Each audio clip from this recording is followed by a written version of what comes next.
Let's take you back to Houston, where, as I've been saying, the funeral for George Floyd is getting underway. That is the scene in the Fountain of Praise Church there, which is just on the edge of Houston, the hometown of 46-year-old George Floyd, who was killed 2 weeks ago in Minneapolis by a white police officer. Well, France 24's Kedevan Gorjestani is just outside the Fountain of Praise Church there in Houston and joins us now. Kedevan, just tell us a bit more about how we can expect today's proceedings to unfold.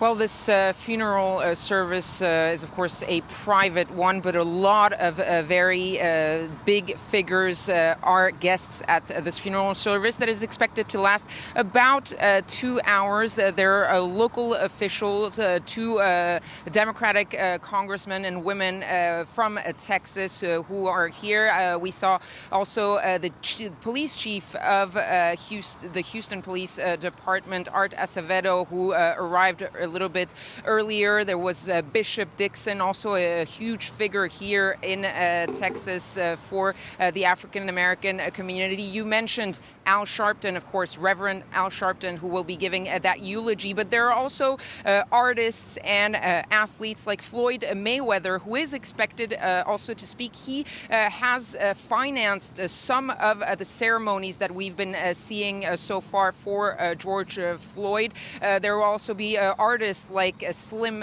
Thug. So all of these people are going to talk about George Floyd, about what he has come to mean for the United States, and of course show their support for the family in these tough times. Because while the United States is, of course, really watching what is going on here at the Fountain of Praise Church, they also don't forget. That's what the family's lawyer told me yesterday, Benjamin Crump. He said that for us, it is something bigger than just George Floyd, but for the family, they've just lost someone they loved, and we have to also respect that. After this funeral service, George Floyd's coffin will be escorted by the police to the cemetery, and then the final mile of that procession will take place, is expected to take place on a horse-drawn carriage to take him in the cemetery where he will be buried besides his mother.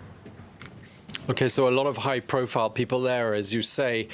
And do you get the impression from talking to people, and you've been covering this story, really the last 2 weeks and 1 day, do you get the impression that these events mark a real turning point for the United States, Kedevan?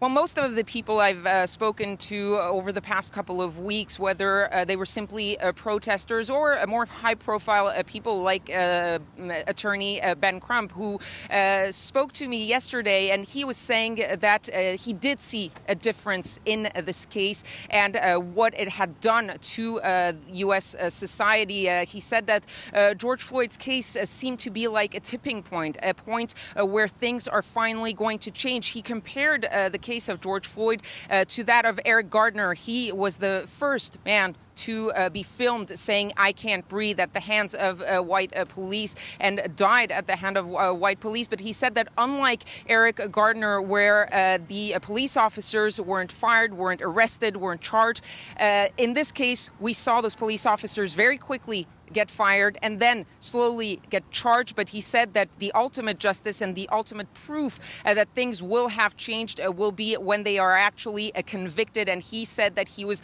very confident that this time they would be convicted. Now, there's also a lot of talk about what this is changing in U.S. society in general and across police departments in the U.S. And we've seen small steps, but steps nonetheless. Some cities banning chokeholds, some cities deciding to review the way police interact with their communities, especially people of color. So protesters that I spoke to have been saying that, yes, we see something different this time. These are small steps, but these are steps in the right direction. But we can't let go. We need to continue pushing, because if we give up now, this is just going to be the same over and over again. So we need to keep pushing so that these small steps become really incremental changes in U.S. society.